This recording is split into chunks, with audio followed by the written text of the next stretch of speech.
বিসমিল্লাহির রহমানির রহিম। জাতীয় বিশ্ববিদ্যালয়ের অনলাইন ক্লাসে সবাইকে স্বাগতম।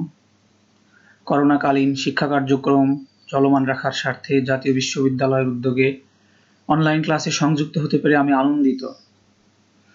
সবাইকে স্বাস্থ্যবিধি মেনে চলার আহ্বান জানাচ্ছি। আজকের অনলাইন ক্লাস রাষ্ট্রবিজ্ঞান বিষয়ের সম্মান প্রথম বর্ষের লোক প্রশাসন পরিচিতি কোর্স থেকে লেকচার নাম্বার 1, বিষয়ের কোড 21/1960। লেকচারের শিরোনাম লোক প্রশাসনের প্রাথমিক ধারণা। আমি ডক্টর মোহাম্মদ আবুল কালাম আজাদ, সহযোগী অধ্যাপক রাষ্ট্রবিজ্ঞান, কুষ্টিয়া সরকারি কলেজ, কুষ্টিয়া। আমাদের আজকের আলোচ্য বিষয় কয়েকটি ভাগে বিভক্ত করা হয়েছে। প্রথমেই আমরা জানব প্রশাসন কি, লোক প্রশাসন কি, লোক প্রশাসনের প্রকৃতি, পরিধি ও বিষয়বস্তু, লোক প্রশাসন ও বেসরকারি প্রশাসনের সাদৃশ্য বৈসাদৃশ্য বা সম্পর্ক, লোক প্রশাসন অধ্যয়নের পদ্ধতিসমূহ, লোক প্রশাসনের গুরুত্ব ও প্রয়োজনীয়তা।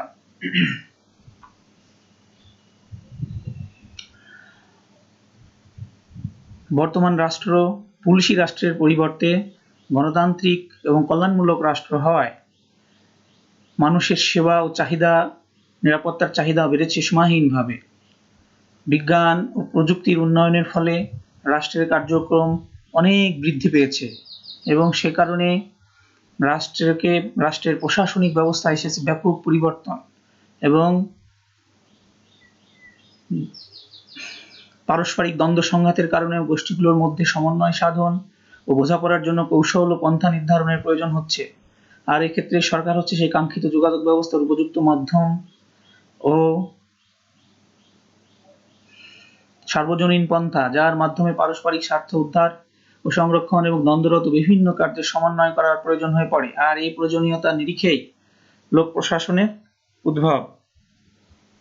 প্রাচীনকাল থেকেই লোক প্রশাসনের উপস্থিতি লক্ষ্য করা যায়। গুহাবাসীদের মধ্যেও লোক প্রশাসনের উপস্থিতি ছিল।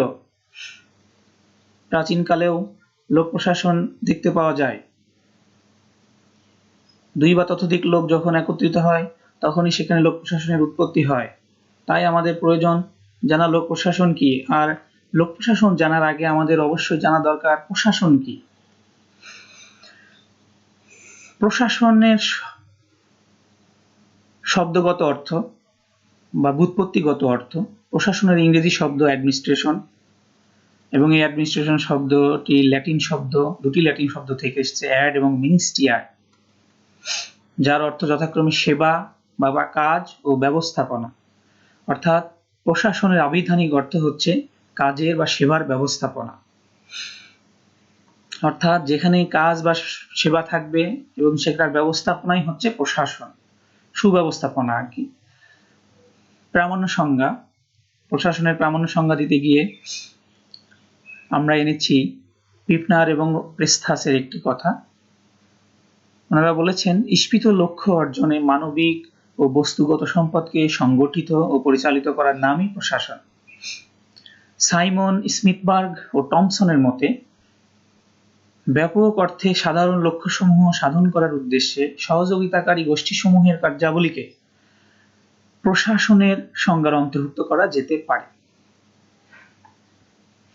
জে.এ. ডিগ অতি সাধারণ ভাষায় বলেছেন, প্রশাসন হচ্ছে কোনো সুচিন্তিত উদ্দেশ্য সাধনের জন্য গৃহীত সুনির্দিষ্ট কার্য ব্যবস্থা। অর্থাৎ যখন কোনো উদ্দেশ্য সাধন করতে হবে তার যে কার্য ব্যবস্থা সেটাই হচ্ছে প্রশাসন। লুথার গুলিক বলেছেন, কাজ করিয়ে নেওয়ার সাথে বা সুনির্দিষ্ট লক্ষ্য অর্জনের সাথেই প্রশাসন সংশ্লিষ্ট। আমরা বলতে পারি যে প্রশাসন হলো কাঙ্ক্ষিত লক্ষ্য অর্জনের জন্য প্রয়োজনীয় সকল প্রকার কাজের সুষ্ঠু ব্যবস্থাপনা। এবার আমরা আসবো লোক প্রশাসন কি। লোক প্রশাসনের ইংরেজি প্রতিশব্দ হলো পাবলিক অ্যাডমিনিস্ট্রেশন। এইখানে পাবলিক শব্দটি প্রয়োগ করার কারণে লোক প্রশাসন বা অ্যাডমিনিস্ট্রেশন বিশেষায়িত হয়েছে। আমরা প্রথমে জানবো পাবলিক কি, হোয়াট ইজ পাবলিক। পাবলিক শব্দের সাধারণ অর্থ ব্যক্তি বা মানুষ, কিন্তু রাষ্ট্রবিজ্ঞানে একক ব্যক্তি না বুঝিয়ে ব্যক্তি, সমষ্টি বা সামগ্রিক জনগোষ্ঠীকে বোঝায়। আর আধুনিক রাষ্ট্রে এই সামগ্রিক জনগোষ্ঠীর প্রতিনিধিত্ব করেন সরকার। তাই লোক প্রশাসনের প্রকৃত অর্থ সরকারি প্রশাসন। লোক প্রশাসন অর্থ রাষ্ট্রনৈতিক ক্ষমতা প্রয়োগের জন্য রাষ্ট্র যে সকল কর্মকাণ্ড পরিচালনা করে তাই লোক প্রশাসন। যেহেতু রাষ্ট্রের সকল কর্মকাণ্ড বাস্তবায়িত হয় সরকারের মাধ্যমে, তাই সরকারি কাজই হলো লোক প্রশাসন। প্রামাণ্য সংজ্ঞা। এল.ডি. হোয়াইট বলেছেন, public administration consists of all those operations having for their purpose the fulfillment or enforcement of public policy. Withdraw Wilson, যাকে লোক প্রশাসনের জনক বলা হয়ে থাকে, উনি স্টাডি অফ পাবলিক অ্যাডমিনিস্ট্রেশন গ্রন্থে বলেছেন, public administration is the detailed and systematic execution of public law. অর্থাৎ সরকারি আইনের বিস্তারিত ও পদ্ধতিগত বাস্তবায়নই হচ্ছে লোক প্রশাসন। ডুয়াইট ওয়ালডো বলেছেন, সরকারের উদ্দেশ্য হাসিলের জন্য ব্যক্তি ও উপকরণ সমূহের সংগঠন ব্যবস্থাপনাই লোক প্রশাসন। সুতরাং আমরা বলতে পারি যে লোক প্রশাসন বলতে কোনো দেশের সরকারি নীতি প্রণয়ন ও বাস্তবায়নের জন্য এমন একটি সাংগঠনিক কাঠামোকে বোঝায় যেখানে সমবেত প্রচেষ্টার মাধ্যমে আইনি প্রক্রিয়ায় সরকারের যাবতীয় কার্যাবলী সম্পাদিত হয়। এখন আমরা লোক প্রশাসনের প্রকৃতি নিয়ে আলোচনা করব, অর্থাৎ নেচার অফ পাবলিক অ্যাডমিনিস্ট্রেশন। এখানে লোক প্রশাসনের প্রকৃতি নিয়ে দুটি মতবাদ আছে। একটিকে অখণ্ডবাদী মতবাদ বা ইন্টিগ্রাল অ্যাপ্রোচেস বলা হয় এবং অপরটি হচ্ছে ব্যবস্থাপনাবাদী মতবাদ বা ম্যানেজারিয়াল অ্যাপ্রোচেস। অখণ্ডবাদী মতবাদ বলতে সরকারের সকল প্রকার কাজকেই লোক প্রশাসনের অন্তর্ভুক্ত করা হয়েছে, বা আইন, শাসন ও বিচার বিভাগীয় কার্যক্রম বা সকল প্রকার কার্যক্রমকেই অ্যাপ্রোচকেই লোক প্রশাসনের প্রকৃতি হিসেবে ধরে নেওয়া হয়েছে। এর মধ্যে LD. White, withdraw Wilson, martial, ডিমক এবং জন ফিফনার এই মতবাদের সমর্থক। ব্যবস্থাপনাবাদী মতবাদের ক্ষেত্রে ব্যবস্থাপনা সম্পর্কিত সকল কার্যক্রম, ব্যবস্থাপনার সমন্বয়, নিয়ন্ত্রণ এগুলোই লোক প্রশাসনের প্রকৃতি হিসেবে গণ্য করা হয়ে থাকে। এবং সাইমন, স্মিথবার্গ, লুথার গুলিক, মার্সন এবং হেনরি এই মতবাদের সমর্থক। লোক প্রশাসনের প্রকৃতির ক্ষেত্রে জেমস ফেজলার, যিনি লোক প্রশাসন সম্পর্কে বিভিন্ন গবেষণামূলক পুস্তক প্রণয়ন করেছেন, লোক প্রশাসনের প্রকৃতি সম্পর্কে তিনি বলেন, public administration is policy execution and policy formulation. অর্থাৎ লোক প্রশাসন মূলত নীতি নির্ধারণ ও নীতি বাস্তবায়ন করে থাকে। এই বক্তব্যের দুটি দিক দেখা যায়, সেটা হচ্ছে নীতি বাস্তবায়ন ও নীতি প্রণয়ন। অর্থাৎ লোক প্রশাসনের প্রকৃতির ক্ষেত্রে নীতি বাস্তবায়ন ও নীতি প্রণয়ন একটি গুরুত্বপূর্ণ প্রকৃতি। আর একটা দিক রয়েছেন লোক প্রশাসনের, যে পাবলিক অ্যাডমিনিস্ট্রেশন ইজ পাবলিক। অর্থাৎ এই বক্তব্যের মূল কথা হলো গণমুখিতা। সেদিক থেকে এর ক্ষেত্র তিনটি: সেবা, রাজনৈতিক সামাজিকতা এবং দায়িত্বশীলতা। অর্থাৎ জনগণের সেবাটি লোক প্রশাসনের অন্যতম মুখ্য নেচার। রাজনৈতিক সামাজিকতা এখানে গুরুত্ব রয়েছে এবং দায়িত্বশীলতা অর্থাৎ জবাবদিহিতা এখানে গুরুত্বপূর্ণ একটি নেচার পালন করে। সর্বোপরি এর প্রকৃতি অর্থাৎ লোক প্রশাসনের প্রকৃতি চারটি দিককে নির্দেশ করে। সেটা হলো নীতিমালা নির্ধারণ ও বাস্তবায়ন, অর্থাৎ রাষ্ট্র পরিচালনার জন্য সরকারি নীতি নির্ধারণ ও বাস্তবায়ন, এবং আমলাতন্ত্র, সে বাস্তবায়নের জন্য আমলাতন্ত্র একটি গুরুত্বপূর্ণ দিক। একটি বৃহৎ প্রতিষ্ঠান, সরকার একটি বৃহৎ প্রতিষ্ঠান এবং লোক সম্বন্ধীয় অর্থাৎ সরকার সম্বন্ধীয় লোক প্রশাসনের নেচারের ক্ষেত্রে। তাছাড়া লোক প্রশাসনের প্রকৃতি সম্পর্কে লুথার গুলিক যে কয়েকটি ব্যবস্থাপনা সম্পর্কিত কয়েকটি কার্যাবলীর আদ্যাক্ষর দিয়ে একটি কথা প্রচলিত রয়েছে, পোস্টকর্ব। সেই পোস্টকর্ব প্রণিধানযোগ্য, অর্থাৎ planning, organising, staffing, directing, coordinating, reporting ও বাজেটিং গুলো লোক প্রশাসনের প্রকৃতি হিসেবে গণ্য করা হয়ে থাকে। এখন আমরা প্রিয় শিক্ষার্থীবৃন্দ, এখন আমরা লোক প্রশাসনের পরিধি ও বিষয়বস্তু নিয়ে একটু আলোচনা করতে চাই। লোক প্রশাসন পাঠ্য বিষয় হিসাবে তার পরিধি ব্যাপক এবং সুন্দর। রাষ্ট্রের পরিচালনা সংক্রান্ত অনেক বিষয় রাষ্ট্র লোক প্রশাসনের অন্তর্ভুক্ত।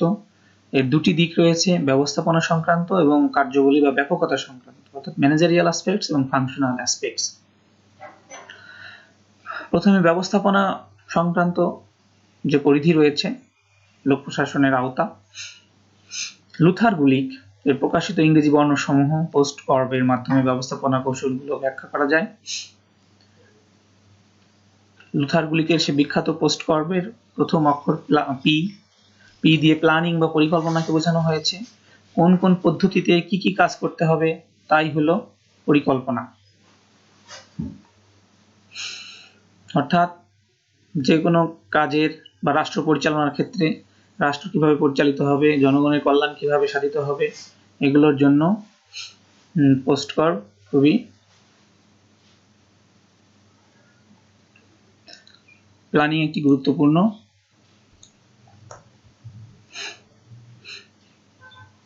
লোক প্রশাসনের পরিধির অন্তর্ভুক্ত। অর্গানাইজিং সংগঠন, পরিকল্পিত বিষয়সমূহ বাস্তবায়নের জন্য গঠিত কর্তৃত্ব কাঠামো হলো সংগঠন। স্টাফিং বা কর্মী সংস্থান, প্রশাসনকে সচল রাখতে হলে কর্মী নিয়োগ প্রয়োজন, কারণ সংগঠনকে প্রাণবন্ত করে তোলে কর্মচারীগণ।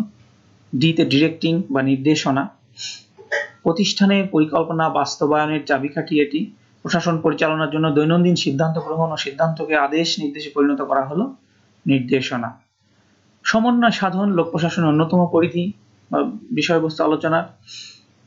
সমন্বয় সাধন করতে হবে, সকল বিভাগের বা সকল কাজের মধ্যে সমন্বয় সাধন করলে অভিষ্ট লক্ষ্য অর্জন করা সম্ভব হবে প্রশাসনের ক্ষেত্রে। পরস্পর সম্পর্কযুক্ত কাজের বিভিন্ন অংশের একত্রীকরণই হলো সমন্বয়।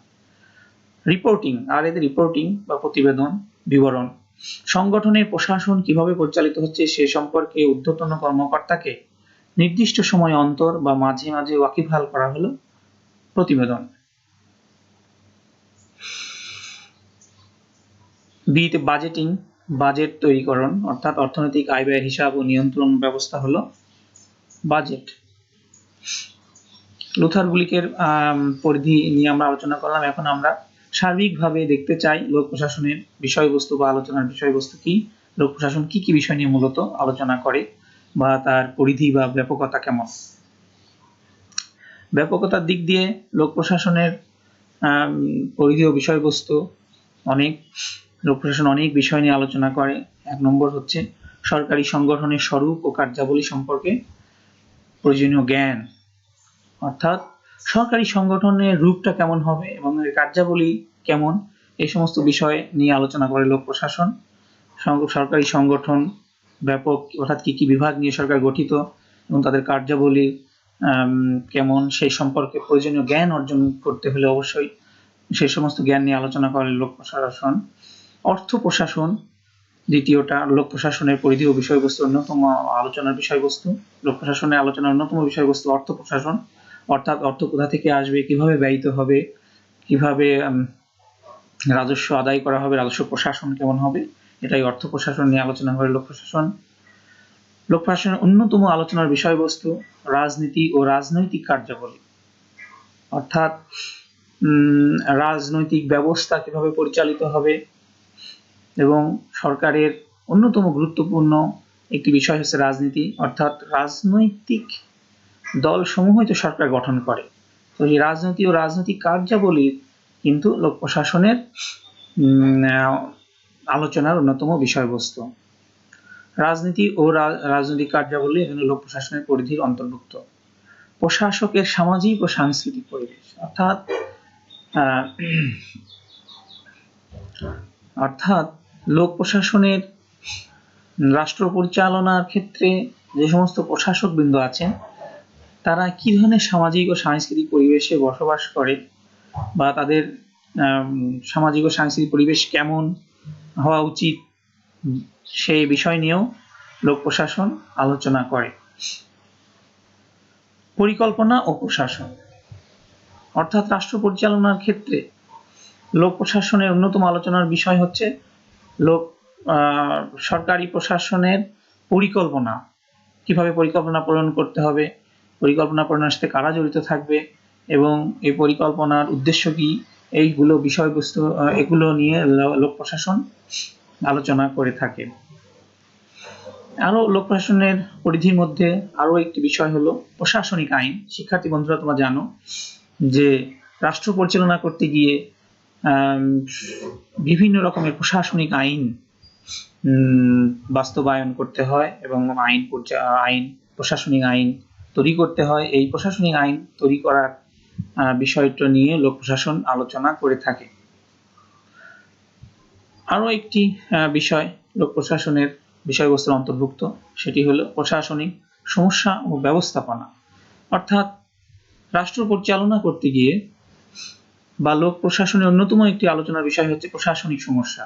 অর্থাৎ রাষ্ট্র পরিচালনা করতে গিয়ে সরকার বিভিন্ন রকমের সমস্যার সম্মুখীন হন, তাৎক্ষণিক সমস্যার সম্মুখীন হন এবং সেগুলো সমাধানের জন্য বা ব্যবস্থাপনার জন্য যে সমস্ত পদ্ধতি বা পদক্ষেপগুলো গ্রহণ করা হয় সেগুলো কিন্তু লোক প্রশাসনের আলোচনার একটি বিষয়। অর্থাৎ লোক প্রশাসন বিভিন্ন রকম প্রশাসনিক সমস্যা ও তাদের ব্যবস্থাপনা নিয়ে বা সমাধান কিভাবে করা যায় সেগুলো নিয়ে আলোচনা করে থাকে। লোক প্রশাসনের আলোচনার অন্যতম গুরুত্বপূর্ণ বিষয় হচ্ছে কর্মচারী প্রশাসন ও ব্যবস্থাপনা। অর্থাৎ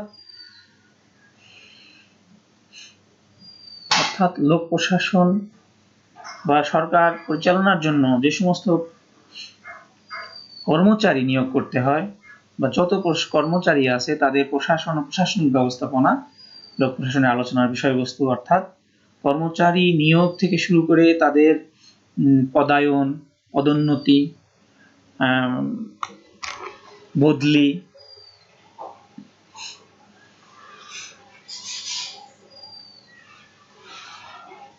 কর্মমূল্যায়ন, এই সমস্ত কর্মচারী প্রশাসন ও প্রশাসনিক ব্যবস্থাপনা এর অন্তর্ভুক্ত লোক প্রশাসনের আলোচনার অন্যতম বিষয়বস্তু। এরপরে রয়েছে, শিক্ষার্থী বন্ধুরা তোমরা জানো যে লোক প্রশাসন বিভিন্ন স্বার্থ গোষ্ঠীর মধ্যে সম্পর্ক নিয়ে আলোচনা করে। অর্থাৎ একটি রাষ্ট্রে বিভিন্ন রকমের স্বার্থ গোষ্ঠী লক্ষ্য করা যায় এবং তাদের মধ্যকার বিভিন্ন বিষয় নিয়ে লোক প্রশাসন কিন্তু আলোচনা করে এবং তাদের স্বার্থ কিভাবে সমন্বয় করা সম্ভব, বিভিন্ন স্বার্থ গোষ্ঠী রয়েছে সেই স্বার্থ গোষ্ঠীর কিভাবে সমন্বয় করা যায় সেটা নিয়েও লোক প্রশাসন আলোচনা করে।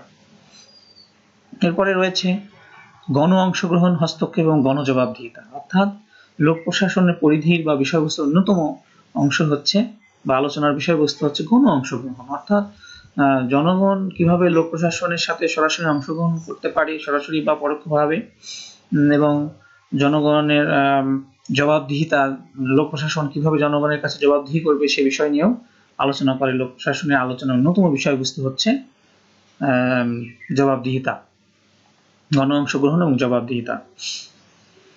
তারপরে রয়েছে উন্নয়ন প্রশাসন। বর্তমান রাষ্ট্র ব্যবস্থা উন্নয়ন প্রশাসন নিয়ে খুবই আলোচনা করে এবং লোক প্রশাসনের অন্যতম আলোচনার বিষয়বস্তু হচ্ছে উন্নয়ন প্রশাসন, ডেভেলপমেন্ট অ্যাডমিনিস্ট্রেশন। অর্থাৎ প্রশাসন ব্যবস্থা উন্নয়নের সাথে কোঅপ্ট কিভাবে করবে, উন্নয়নকে সামনে রেখে প্রশাসন ব্যবস্থা পরিচালিত হবে, এটা নিয়েও লোক প্রশাসন আলোচনা করে থাকে। সমাজের পরিবর্তন ও প্রশাসনের মধ্যে ভারসাম্য। লোক প্রশাসনের আরো একটি আলোচনার বিষয়বস্তু হচ্ছে সমাজের পরিবর্তন ও প্রশাসনের মধ্যে ভারসাম্য আনয়ন করা। অর্থাৎ সামাজিক যে সমস্ত পরিবর্তনগুলো ঘটে সেগুলো প্রশাসনের সাথে কিভাবে সমন্বয় সাধন করা যায়, লোক প্রশাসন কিভাবে সমাজের পরিবর্তনের সাথে খাপ খাইয়ে চলে সেটা নিয়ে আলোচনা করে ভারসাম্য রক্ষা করার জন্য। লোক প্রশাসনের পরিধি ও বিষয়বস্তু আরো একটি আলোচনার বিষয় হচ্ছে আরেকটি দিক মানবীয় সম্পর্ক। অর্থাৎ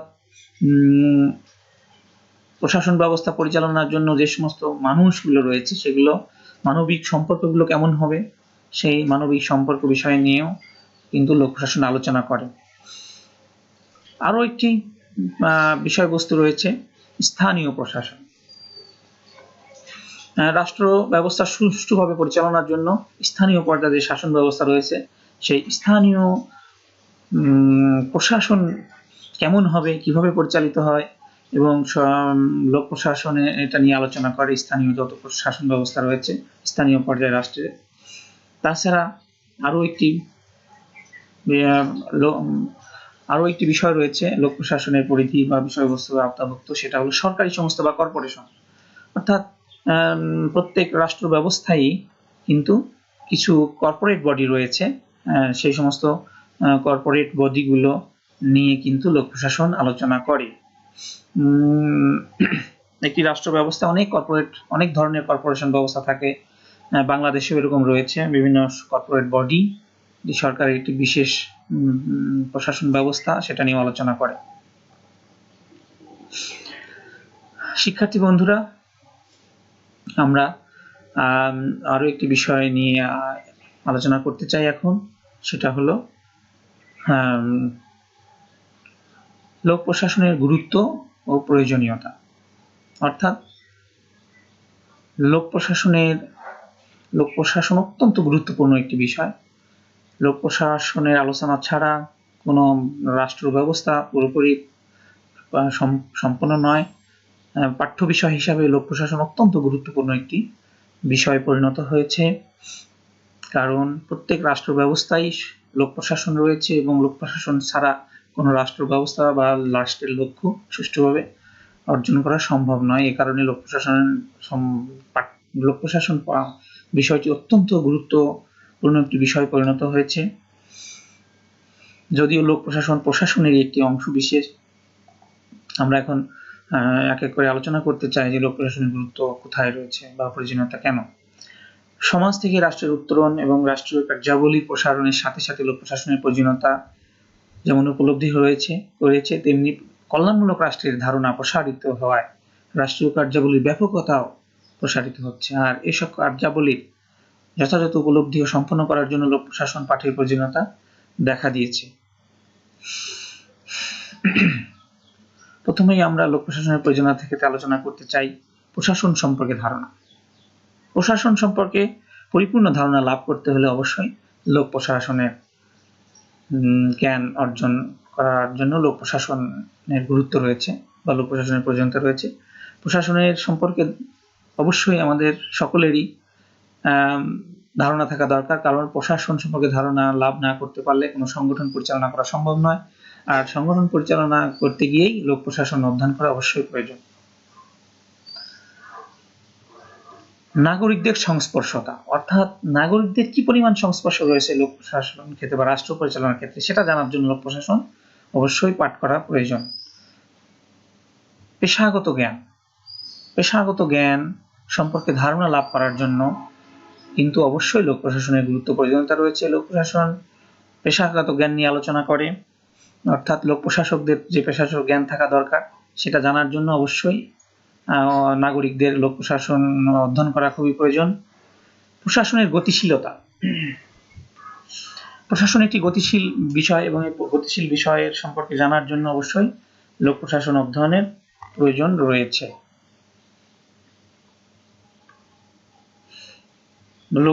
আরো একটি বিষয় তত্ত্ব বাস্তব নির্ভরশীলতা জ্ঞান, অর্থাৎ লোক প্রশাসনের তাত্ত্বিক ও বাস্তব ভিত্তিক জ্ঞান অর্জন করার জন্য লোক প্রশাসন আমাদেরকে সম্পর্কে জানা দরকার, কারণ লোক প্রশাসনে অনেক তত্ত্ব রয়েছে বিভিন্ন ধরনের, সেই সমস্ত তাত্ত্বিক ও বাস্তব জ্ঞান অর্জনের জন্য লোক প্রশাসন অধ্যয়ন করা অবশ্যই প্রয়োজন। উন্নয়ন প্রশাসনের ধারাবাহিকতা রক্ষা করার জন্য বা উন্নয়ন প্রশাসন, বর্তমান লোক প্রশাসন ব্যবস্থা অত্যন্ত গুরুত্বপূর্ণ একটি বিষয় এবং উন্নয়ন প্রশাসনের ধারাবাহিকতা রক্ষার জন্যই বা এটা জানার জন্য লোক প্রশাসন অধ্যয়ন করা প্রয়োজন। কৃষ্টি ও সভ্যতার সংরক্ষণ, অর্থাৎ লোক প্রশাসনের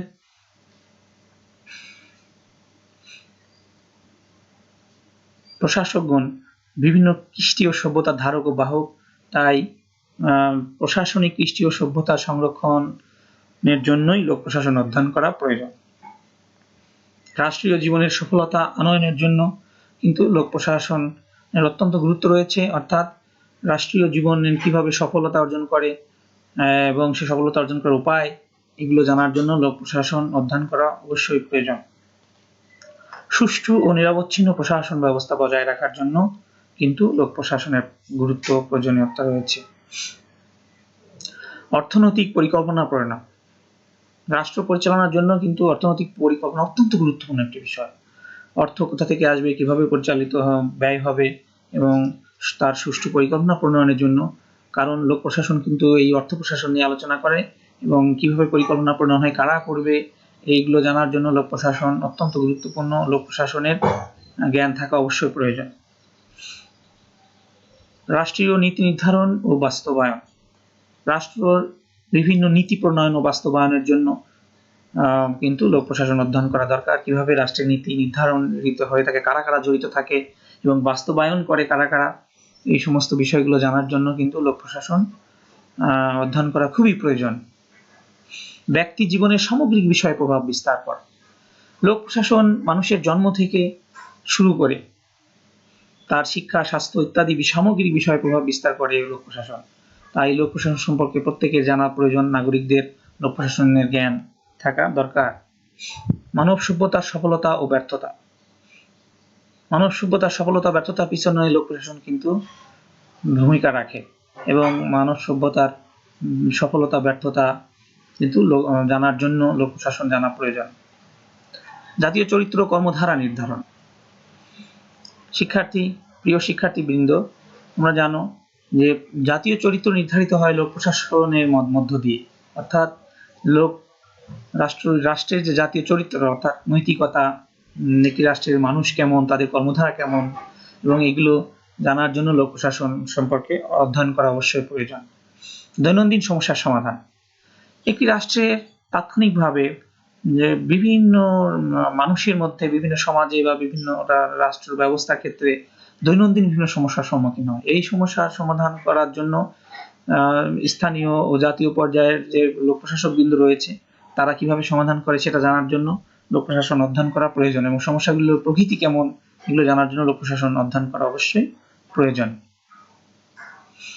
যুদ্ধ মোকাবেলা, এটাও লোক প্রশাসন খুব প্রয়োজন। এই যুদ্ধ, বিভিন্ন ক্ষেত্রে যুদ্ধ বুঝে শুধু রাষ্ট্রে যুদ্ধ সেটা তো রয়েছেই, যুদ্ধ মোকাবেলা বলতে বিভিন্ন পরিস্থিতি, বিভিন্ন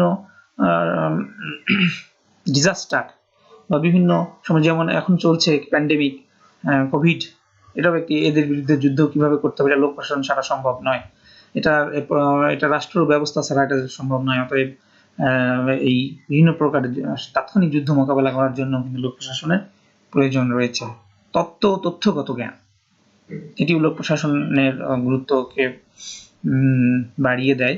অর্থাৎ লোক প্রশাসন বিভিন্ন প্রকার তথ্যগত জ্ঞান, রাষ্ট্র সম্পর্কিত তথ্যগত জ্ঞান অর্জনের জন্য অবশ্যই লোক প্রশাসনের গুরুত্ব প্রয়োজনীয়তা রয়েছে। সুষ্ঠু ব্যবস্থাপনা। রাষ্ট্রের সুষ্ঠু ব্যবস্থাপনা জানার জন্য কিন্তু লোক প্রশাসন অধ্যয়ন করা প্রয়োজন। এখন আমরা লোক প্রশাসন অধ্যয়নের কি কি পদ্ধতি রয়েছে, লোক প্রশাসন একটি পাঠ্য বিষয় বা একটি জ্ঞানের একটি শাখা হিসাবে লোক প্রশাসন কি কি পদ্ধতি অধ্যয়নের কি কি পদ্ধতি রয়েছে, অর্থাৎ জ্ঞানের একটি গুরুত্বপূর্ণ শাখা হিসাবে লোক প্রশাসন অধ্যয়নের বিভিন্ন পদ্ধতি রয়েছে। সেই পদ্ধতিগুলো নিয়ে আমরা একটু আলোচনা করতে চাই। প্রথমে আমরা ঐতিহাসিক পদ্ধতির কথা বলবো। বর্তমান প্রশাসনিক কাঠামোর স্বরূপ উপলব্ধির জন্য প্রাচীনতম সমাজে প্রশাসনিক প্রতিষ্ঠানগুলোর অবস্থা, উৎপত্তি, বিকাশ, অগ্রগতির ধারণা লাভ করার জন্য এই ঐতিহাসিক পদ্ধতি অবলম্বন করতে হয়। অর্থাৎ লোক প্রশাসনের অধ্যয়নের পদ্ধতির গুরুত্বপূর্ণ একটি পদ্ধতি হচ্ছে ঐতিহাসিক পদ্ধতি। অর্থাৎ লোক প্রশাসন পূর্বে কেমন ছিল, বিশেষ প্রেক্ষাপটটিতে ঐতিহাসিক পদ্ধতি অবলম্বন করে লোক প্রশাসন সম্পর্কে জ্ঞান লাভ করা যায়। লোক প্রশাসন অধ্যয়নের অন্যতম একটি পদ্ধতি হচ্ছে তুলনামূলক পদ্ধতি। অর্থাৎ বিভিন্ন রাষ্ট্রের লোক প্রশাসনের পদ্ধতি কেমন ছিল সেই তুলনা করে আমরা লোক প্রশাসন সম্পর্কে জ্ঞান অর্জন করতে পারি।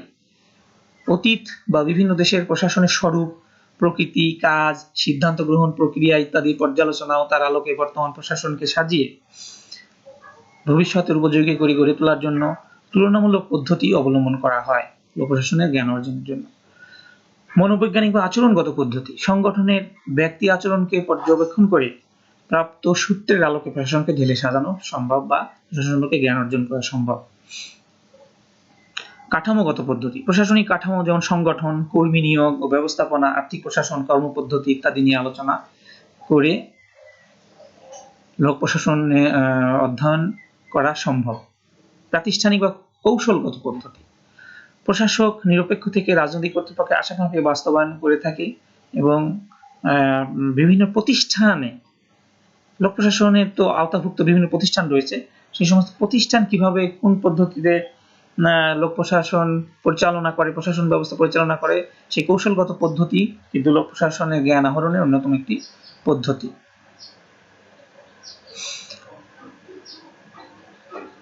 আইনগত পদ্ধতি, শাসনতান্ত্রিক ও প্রশাসনিক আইন এই দুটির মধ্যে বিভিন্ন প্রশাসনিক সিদ্ধান্ত গ্রহণে প্রশাসনিক আইনের কার্যকর ভূমিকা এই পদ্ধতিতে আলোচনা করা হয়ে থাকে। পরীক্ষামূলক পদ্ধতি রয়েছে লোক প্রশাসন অধ্যয়নে। রাষ্ট্রীয় নীতিমালা সমূহ কার্য করার জন্য প্রশাসকগণের উদ্ভাবিত নতুন নতুন বিষয় এই পদ্ধতিতে ব্যবহৃত হয়। কেস স্টাডি বা ঘটনা সমীক্ষণ পদ্ধতি, এই পদ্ধতির মাধ্যমে সমস্যা সংঘটিত কোনো ঘটনার সমাধান সংশ্লিষ্ট প্রশাসনিক সংস্থাকে করতে হয়। অর্থাৎ কোনো বিশেষ ঘটনার প্রেক্ষিতে লোক প্রশাসন কিন্তু ব্যাখ্যা করা সম্ভব, সেই ঘটনা কিভাবে সংঘটিত হয়েছিল, ওই লোক প্রশাসনিক ব্যবস্থার ভিত্তিতে এবং তা কিভাবে সমাধান করা হয়েছিল, এই বিশেষ ঘটনা প্রেক্ষিতে যখন জ্ঞান অর্জন করা হয় বা অনুশীলন করা হয়, তখনই লোক প্রশাসনের অন্যতম একটি পদ্ধতি হচ্ছে ঘটনা সমীক্ষা পদ্ধতি বা কেস স্টাডি পদ্ধতি। বিষয়বস্তুগত পদ্ধতি, এই পদ্ধতিতে কোনো প্রশাসনিক সংগঠনের যে কোনো একটি বিশেষ দিক বা কর্মসূচিকে অধ্যয়ন করা হয়। অর্থাৎ লোক প্রশাসনে তো অনেক দিক রয়েছে, যেমন স্বাস্থ্য, শিক্ষা, প্রতিরক্ষা, অর্থ ইত্যাদি যে সমস্ত বিভাগগুলো রয়েছে, সেই সমস্ত যে কোনো একটি বিভাগের বিষয়বস্তুগত পদ্ধতিতে লোক প্রশাসনের জ্ঞান অর্জন করা সম্ভব এবং অনুশীলন করা সম্ভব। রাজনৈতিক পদ্ধতি, এই পদ্ধতির মূল কথা হলো সামাজিক ও রাজনৈতিক প্রেক্ষিতকে বাদ দিয়ে লোক প্রশাসনের আলোচনা সম্ভব নয়। অর্থাৎ বিশেষ বিশেষ রাজনৈতিক প্রেক্ষাপটে যে প্রশাসনিক ব্যবস্থা বিশেষভাবে গড়ে তোলে, সেই রাজনৈতিক প্রেক্ষাপটে যদি লোক প্রশাসনের জ্ঞানকে অনুশীলন করা হয়, সেটাকে রাজনৈতিক পদ্ধতি বলা হয়ে থাকে। ব্যবস্থা বিশ্লেষণ পদ্ধতি, কোনো একটি বিষয়ের সমস্যার সমাধানকল্পে সামগ্রিক বিষয়ে যে বিশ্লেষণ করা হয়, সেটাকে ব্যবস্থা বিশ্লেষণ পদ্ধতি বলে। অর্থাৎ প্রশাসনকে যদি একটি ব্যবস্থা হয়, তাহলে নিয়োগ, প্রশিক্ষণ, বদলি ইত্যাদি কিন্তু উপব্যবস্থা। এই ব্যবস্থা বিশ্লেষণ পদ্ধতির মাধ্যমে লোক প্রশাসনের জ্ঞান অর্জন করা সম্ভব, তাহলে কিন্তু এটাকেও লোক প্রশাসনের অধ্যয়নের অন্যতম পদ্ধতি হিসেবে গণ্য করা হয়। ক্লিনিক্যাল পদ্ধতি, লোক প্রশাসনে ক্লিনিক্যাল পদ্ধতিতেও কিন্তু লোক প্রশাসনের গবেষণামূলক সেমিনারে প্রশাসক প্রশিক্ষণার্থীদের অংশগ্রহণের মাধ্যমে সমস্যার পথ খোঁজা হয়। এই পদ্ধতিতে শিক্ষার্থীদের পড়াশোনার অংশ হিসেবে বিভিন্ন প্রতিষ্ঠানে কাজ করে বাস্তব অভিজ্ঞতা অর্জন করা এই পদ্ধতিকে কিন্তু ক্লিনিক্যাল পদ্ধতি বলা হয়ে থাকে। অর্থাৎ লোক প্রশাসনের কোনো বিশেষ সমস্যা যদি উদ্ভূত হয়, সেটা পরীক্ষাগারের মতো একটি সেমিনার বা একটি কক্ষে বসেও বিভিন্ন আলোচনার মাধ্যমে যে সিদ্ধান্তে আসা যায়, সেটা লোক প্রশাসনের ক্লিনিক্যাল পদ্ধতি হিসেবে গণ্য করা হয়। গোষ্ঠী পদ্ধতি, প্রশাসনিক নীতি ও সিদ্ধান্ত গ্রহণে সমাজে বিদ্যমান যে গোষ্ঠীগুলোর ভূমিকা রয়েছে, অর্থাৎ লোক প্রশাসনে যে বিভিন্ন গোষ্ঠী রয়েছে, তাদের স্বার্থ এবং সেই সমস্ত স্বার্থ কিভাবে সমন্বয় করা হয়, এই পদ্ধতিতে যদি লোক প্রশাসনের জ্ঞান অনুশীলন করা হয়, তাহলে সেটাকে গোষ্ঠী পদ্ধতি বলা হচ্ছে। দার্শনিক পদ্ধতি অন্যতম একটি লোক প্রশাসনের অন্যতম একটি অধ্যয়নের পদ্ধতি। প্রশাসনিক কার্যক্রমের অন্তর্ভুক্ত সকল প্রকার নীতি ও আদর্শ সম্পর্কে অনুসন্ধানপূর্বক বিশেষজ্ঞদের মাধ্যমে সুস্পষ্ট ব্যাখ্যা প্রদান করা হয় এই পদ্ধতিতে। বর্ণনামূলক পদ্ধতি, প্রশাসনে পরস্পর সম্পর্কযুক্ত বিষয়গুলোর মধ্যে বর্ণনাপূর্বক পার্থক্যকরণ করা হয়ে থাকে। তো শিক্ষার্থী বন্ধুরা, আমরা এত সময় লোক প্রশাসনের বিভিন্ন অনুশীলনের পদ্ধতি বা অধ্যয়নের পদ্ধতি নিয়ে আলোচনা করলাম। এখন আমরা লোক প্রশাসন ও বেসরকারি প্রশাসনের সম্পর্কটা কি সেটা নিয়ে আলোচনা করতে চাই। অর্থাৎ লোক প্রশাসন ও বেসরকারি প্রশাসনের মধ্যে একটি নিবিড় সম্পর্ক রয়েছে, বা সেই সম্পর্কটা কেমন সেটা নিয়ে আমরা আলোচনা করব। তবে তার আগে জানা দরকার বেসরকারি প্রশাসন আসলে কি।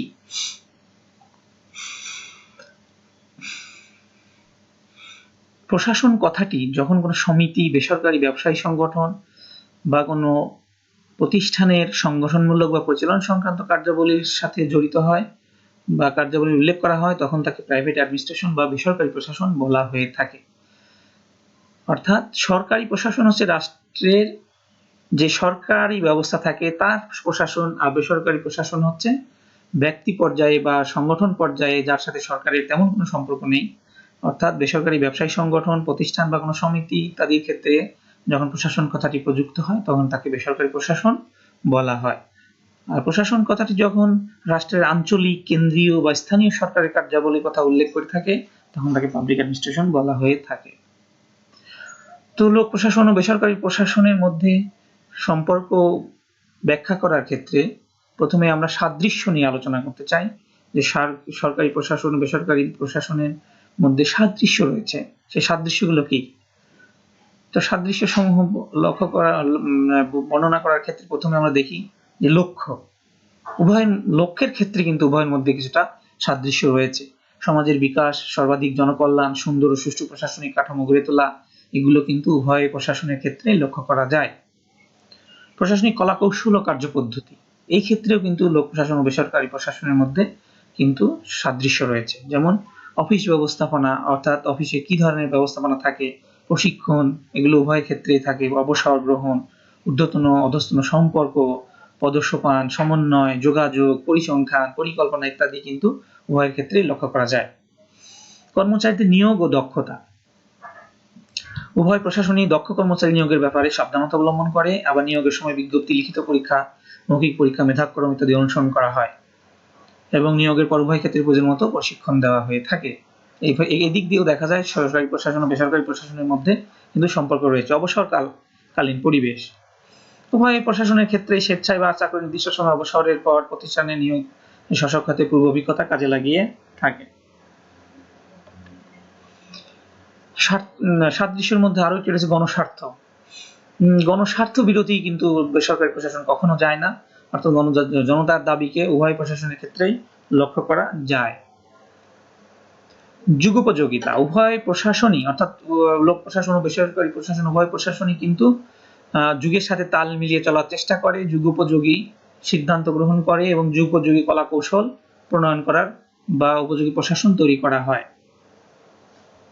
সাধারণ সমস্যা, উভয় প্রশাসনের ক্ষেত্রে কিছু সাধারণ পরিচালনাগত সমস্যা, সিদ্ধান্ত গ্রহণের সমস্যা, বিভিন্ন বিষয়ে কিন্তু কর্মচারীর মধ্যকার সমস্যা ইত্যাদি পরিলক্ষিত হয়ে থাকে। ব্যবস্থাপনা, হিসাব রক্ষণ, অর্থাৎ ব্যবস্থাপনাগত বিষয় উভয়ের মধ্যে সাদৃশ্য লক্ষ্য করা যায়। হিসাব রক্ষণ, ফাইল সংরক্ষণ, কর্মচারী শৃঙ্খলা তদারকি, পরিসংখ্যান ইত্যাদি ইত্যাদি কিন্তু উভয়ের ক্ষেত্রে লক্ষ্য করা যায়। সাংগঠনিক নীতি, অর্থাৎ সাংগঠনিক যে সমস্ত নীতিমালা আছে প্রশাসনের ক্ষেত্রে সেটা সরকারি প্রশাসন এবং বেসরকারি প্রশাসন উভয়ই মেনে চলে। যেমন কর্মবন্টন, কেন্দ্রীকরণ, বিকেন্দ্রীকরণ, ক্ষমতা অর্পণ, নিয়ন্ত্রণের পরিধি, আদেশের ঐক্য, সমন্বয় সাধন, সিদ্ধান্ত গ্রহণ ইত্যাদি। দায়বদ্ধতা, ধরন বিভিন্ন হলেও উভয়ের ক্ষেত্রে কিন্তু জবাবদিহিতা রয়েছে। সরকারি প্রশাসন এবং বেসরকারি প্রশাসন উভয়ের ক্ষেত্রেই কিন্তু দায়বদ্ধতা রয়েছে, যা মানে কর্মকর্তা কর্মচারীগণকে জবাবদিহিতা করতে হয়। তো শিক্ষার্থী বন্ধুরা, আমরা এখন বৈসাদৃশ্য নিয়ে আলোচনা করব, অর্থাৎ লোক প্রশাসন বেসরকারি প্রশাসনের সম্পর্ক আলোচনার ক্ষেত্রে যে বৈসাদৃশ্য রয়েছে সেগুলো আমরা আলোচনা করব।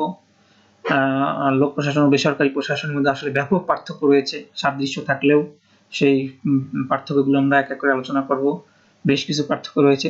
সেবা ও মুনাফার ক্ষেত্রে পার্থক্য রয়েছে, অর্থাৎ সরকারি প্রশাসন সবই পুরাটাই কিন্তু সেবামূলক, আর বেসরকারি প্রশাসন কিন্তু মুনাফাটাকে বেশি গুরুত্ব দেয় এবং তারা মুনাফা ভিত্তিক প্রশাসন গড়ে তোলে, অর্থাৎ বেসরকারি প্রশাসন সবসময় মুনাফাকে গুরুত্ব দেয়। রাজনৈতিক নির্দেশনা, রাজনৈতিক নির্দেশনার দিক দিয়ে লোক প্রশাসন ও বেসরকারি প্রশাসনের মধ্যে ব্যাপক পার্থক্য রয়েছে। রাজনৈতিক নির্দেশনা অনুসারে সরকারের রাজনৈতিক কার্যাবলী বাস্তবায়ন করে, অর্থাৎ সরকার যখন যে নির্দেশনা দেয় সেই অনুপাতে লোক প্রশাসন পরিচালিত হয়। প্রশাসনে কর্মরত একজন কর্মকর্তা ঊর্ধ্বতন একজন রাজনৈতিক প্রশাসনিক সিদ্ধান্তের উপর নির্ভরশীল, কিন্তু বেসরকারি প্রশাসনে এরকম তেমন রাজনৈতিক নির্দেশনা বা সংশ্লিষ্টতা থাকে না। স্বনির্ধারিত লক্ষ্য এবং প্রতিষ্ঠানের মালিক বা কর্তৃপক্ষের নির্দেশ অনুসারে পরিচালিত হয়ে থাকে কার্যাবলীর প্রকৃতি। লোক প্রশাসন ও বেসরকারি প্রশাসনের মধ্যে কার্যাবলীর প্রকৃতির দিক দিয়ে পার্থক্য রয়েছে। সরকারি প্রশাসনের কাজের পরিধি অনেক ব্যাপক, দেশের নাগরিকদের জীবন ও সম্পত্তির অস্তিত্বের জন্য অত্যন্ত জরুরি কাজ, দেশকে বহিঃশত্রুর আক্রমণ থেকে রক্ষা করা, অভ্যন্তরীণ শান্তি শৃঙ্খলা রক্ষা, নাগরিকদের স্বাস্থ্য ও শিক্ষা, রেলপথ, বৈদেশিক সম্পর্ক, বিদ্যুৎ ইত্যাদি নিয়ে যেমন কাজ করতে হয়, কিন্তু বেসরকারি প্রশাসনকে এত ব্যাপক কাজ করতে হয় না। সরকারি উদ্যোগের মতো ব্যাপক উদ্যোগ নেওয়া তাদের জন্য সম্ভব নয়, তারা করেও না।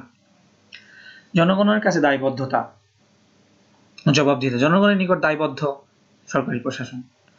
সংসদীয় গণতন্ত্রকে মন্ত্রীকে আইন পরিষদের জবাবদিহি করতে হয়, কিন্তু বেসরকারি প্রশাসনে এরকম কোনো জবাবদিহিতার কোনো ব্যবস্থা নেই। নিজ স্বার্থ চরিতার্থ করার জন্য পরোক্ষ দায়বদ্ধতা রয়েছে অবশ্য। নিরপেক্ষতা ও সামঞ্জস্যতা। কারো প্রতি আনুকূল্য প্রদর্শন বা পক্ষপাত দুষ্টতা যে কোনো প্রশাসকের জন্য একটি অপরাধ। অর্থাৎ সরকারি প্রশাসন ব্যবস্থায় নিরপেক্ষতা, রাজনৈতিক নিরপেক্ষতা রয়েছে এবং সামঞ্জস্যতা রয়েছে, কিন্তু বেসরকারি প্রশাসন ব্যবস্থায় কিন্তু আনুকূল্য থাকে, সেখানে কোনো নিরপেক্ষতা তেমন পাওয়া যায় না, বিভিন্ন রূপ আচরণ ও মনোভাব প্রদর্শিত হয়। নিয়োগ পদ্ধতি ও নিয়োগের মাপকাঠি।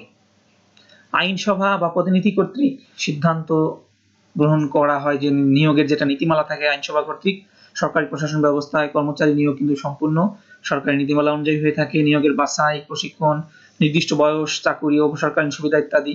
তবে অনেক সময় রাজনীতি নিয়োগের মাপকাঠি সেটা ক্ষেত্রেও ঘটে থাকে, কিন্তু নিয়োগের একটা নির্ধারিত মাপকাঠি থাকে। কিন্তু বেসরকারি প্রশাসন ব্যবস্থায় এরকম কোনো নিয়োগের নির্ধারিত কোনো পদ্ধতি নাই। বেসরকারি প্রশাসন যার যার মতো শেষে নিয়োগ দিয়ে থাকে। আইনগত নিয়ন্ত্রণ। সরকারি প্রশাসকগণ যেমন রাষ্ট্রীয় আইন ভঙ্গ করেন না, তিনি আইনের তাগিদ, বিভিন্ন কোনো কাজের ব্যাপারে পদক্ষেপ নেন না। পণ্য ক্রয়, টেন্ডার, চুক্তি ইত্যাদি ক্ষেত্রে আইন দ্বারা নিয়ন্ত্রিত হয়, কিন্তু বেসরকারি প্রশাসনে কিন্তু এরকম আইনগত কোনো নিয়ন্ত্রণ নেই, নিজের বিবেক বুদ্ধি অনুযায়ী বা প্রশাসকদের বুদ্ধি দ্বারা পরিচালিত হয়। মিতব্যয়িতা ও কর্মদক্ষতা। সরকারি প্রশাসন ব্যবস্থায় মিতব্যয়িতাকে তেমন কোনো গুরুত্ব দেওয়া হয় না, সেখানে জনগণের সেবাটাকেই প্রধান লক্ষ্য করা হয়। কিন্তু বেসরকারি প্রশাসন ব্যবস্থায় সবসময় মিতব্যয়ী হয়, তারা মুনাফাটাকে যেহেতু বেশি গুরুত্ব দেয়, তারা মিতব্যয়িতাকে বেশি প্রাধান্য দেয়। পরিষেবার ব্যাপকতা। প্রত্যন্ত অঞ্চলের প্রতিটি নাগরিকের দোরগোড়ায় চলে যায় সরকারের পরিষেবা, এবং লোক প্রশাসন এই পরিষেবা নিয়ে সাথে জড়িত থাকে। ডাক, তার, বিদ্যুৎ, রেল ইত্যাদি, স্বাস্থ্য, শিক্ষা জনগণের দোরগোড়ায় পৌঁছে যায়, কিন্তু বেসরকারি প্রশাসনে কোনো প্রকার বাধ্যবাধকতা অনুভব করে না। সিদ্ধান্ত প্রয়োগ। সিদ্ধান্ত প্রয়োগের ক্ষেত্রে সরকার বাধ্যবাধকতা আরোপ করতে পারে বলে প্রশাসনের প্রকৃতি কর্তৃত্বমূলক হয়ে থাকে। বাধ্যবাধকতা আরোপের ক্ষেত্রে কর্তৃত্ব প্রয়োগ করা যায় না।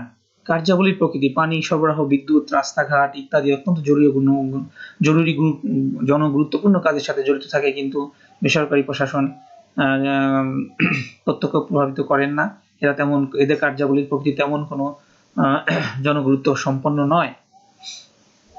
সামাজিক মর্যাদা। লোক প্রশাসনের সাথে যারা জড়িত থাকে প্রশাসকগণ কিন্তু সামাজিক কর্মচারী, প্রজাতন্ত্রের কর্মচারী হিসেবে সামাজিক রাষ্ট্রীয় মর্যাদায় ভূষিত থাকে, বিদেশ সফরের সুবিধা ভোগ করেন, কিন্তু তুলনামূলকভাবে এরকম যারা লোক বেসরকারি প্রশাসন আছে তারা এরকম কোনো সামাজিক মর্যাদা তেমন ভোগ করেন না। প্রকল্প গ্রহণ ও বাস্তবায়ন। আর্থিক ক্ষতি হলো জনগণের কল্যাণের জন্য ব্যাপক বিভিন্ন রকমের পরিকল্পনা গ্রহণ করা হয়, কিন্তু বেসরকারি প্রশাসনের ক্ষেত্রে তেমন কোনো পরিকল্পনা গ্রহণ করা হয় না। চাকরি নিরাপত্তার ক্ষেত্রে সরকারি প্রশাসনিক কর্মকর্তাদের একটি ব্যাপার আছে। রাষ্ট্রদ্রোহিতার অভিযোগ ছাড়া নির্দিষ্ট সময়ের আগে কোনো তুচ্ছ কারণে চাকরি দিতে সম্ভব নয়। চাকরি নিরাপত্তা রয়েছে, কিন্তু বেসরকারি প্রশাসনের চাকরির তেমন কোনো নিরাপত্তা নেই। শিক্ষার্থী বন্ধুরা, তোমরা জানো যে লোক প্রশাসন এবং বেসরকারি প্রশাসনের মধ্যে আর্থিক ব্যাপারে কিন্তু ব্যাপক পার্থক্য রয়েছে। আইনসভায় পাশকৃত বাজেটের মাধ্যমে অর্থ সংস্থান ও ব্যয় নির্দেশনা থাকে। সরকার ইচ্ছা করলে কর, খাজনা ইত্যাদির মাধ্যমে আয় বাড়াতে পারে, কিন্তু ব্যয়ের ক্ষেত্রে প্রয়োজনীয় অর্থের সংস্থান নিজেদেরকেই করতে হয় বেসরকারি প্রশাসনের ক্ষেত্রে। জনসংযোগ। যেহেতু সংশ্লিষ্ট সকল সিদ্ধান্তই জনকল্যাণ ভিত্তিক, তাই কোনো বিষয় নিয়ে আলাদাভাবে জন আকর্ষণ তৈরির প্রবণতা নেই। তো এক্ষেত্রে বিশেষ জনগণকে অবহিত রাখার নীতি অনুসৃত হয়। বেসরকারি প্রশাসনের ক্রেতা বা তাদের সেবা গ্রহণকারী জনগোষ্ঠীর সাথে যোগাযোগ রাখার একটি অন্যতম মাধ্যম হলো জনসংযোগ। সার্বভৌম ক্ষমতার ব্যাপারে কিন্তু পার্থক্য রয়েছে সরকারি প্রশাসন ও বেসরকারি প্রশাসনের মধ্যে। রাষ্ট্রের পক্ষে সরকারি ক্ষমতা ভোগ করে, সার্বভৌম ক্ষমতা থাকে সরকারি প্রশাসনের জনগণের পক্ষ থেকে, কিন্তু বেসরকারি প্রশাসনে এ ধরনের কোনো সার্বভৌম ক্ষমতা নেই। বেতন কাঠামো। সরকারি প্রশাসন ও বেসরকারি প্রশাসনের বেতন কাঠামোর ব্যাপক পার্থক্য থাকে। বেতন কাঠামো সরকারি প্রশাসনে সরকারিভাবে নির্ধারিত হয়ে থাকে, কিন্তু বেসরকারি প্রশাসনের ক্ষেত্রে এরকম কোনো বেতন কাঠামো ইচ্ছামতো পরিচালিত হয়। লাল ফিতার দৌরাত্ম্য। সরকারি প্রশাসন ব্যবস্থায় লাল ফিতার দৌরাত্ম্য রয়েছে। অতিরিক্ত আনুষ্ঠানিকতার কারণে প্রশাসনে লাল ফিতার দীর্ঘসূত্রিতার জন্ম নেয়, যেটা আমরা সবাই জানি, রেড টেপিজম। কিন্তু বেসরকারি প্রশাসনে তেমন লাল ফিতার পরিলক্ষিত হয় না। স্বার্থগোষ্ঠী তাদের উদ্দেশ্য সাধনের নিমিত্তে সক্রিয় থাকে, সরকারের উপর চাপ দেয়, কিন্তু বেসরকারি প্রশাসনের স্বার্থগোষ্ঠী বা বিভিন্ন পেশার গ্রুপের কোনো চাপ থাকে না। বিশেষীকরণ বা স্পেশালাইজেশন, সরকারি প্রতিষ্ঠানকে প্রতিযোগিতার সম্মুখীন হতে হয় না বলে বিশেষীকরণ উৎকর্ষ বৃদ্ধির প্রয়োজনীয়তা মনে করেন না। প্রতিযোগিতার বাজারে টিকে থাকার ক্ষেত্রে কোনো বিকল্প নেই, এই জন্য স্পেশালাইজেশন থাকে না। শিক্ষার্থী বন্ধুরা, আমাদের আলোচনা আজকে শেষের দিকে একেবারেই। আমরা এখন বুক রেফারেন্স নিয়ে একটু কথা বলতে চাই। আমি বেশ কয়েকটি বইয়ের নাম দিয়েছি। মিলিয়া আলম রহমান, লোকপ্রশাসন তাত্ত্বিক ও প্রায়োগিক রূপরেখা, ঢাকা তানহা পাবলিকেশনস। শামসুর রহমানের একটি বই আছে আধুনিক লোক প্রশাসন, বাংলা একাডেমি। অদূত ভূঁইয়া, লোক প্রশাসন পরিচিতি, আনন্দ প্রকাশন। লোক প্রশাসন পরিচিতি আরো একটি বই, লোকমান সালাম নজরুল, এনএস পাবলিকেশনস। বর্মন, রাখি বর্মন, লোক প্রশাসন পরিচিতি, আনসার উদ্দিন, লোক প্রশাসন তত্ত্ব প্রয়োগ, নূর নবী এবং মতিউর রহমান, লোক প্রশাসন পরিচিতি, ঢাকা অমিকন পাবলিকেশনস। শিক্ষার্থী বন্ধুরা, তোমরা নিশ্চয়ই উপকৃত হয়েছে বলে আমি মনে করি। তোমাদের সকলের সুস্বাস্থ্য কামনা করে সবাইকে অসংখ্য ধন্যবাদ দিয়ে আমি আজকের মতো এখানেই শেষ করছি। সকলকে অসংখ্য ধন্যবাদ।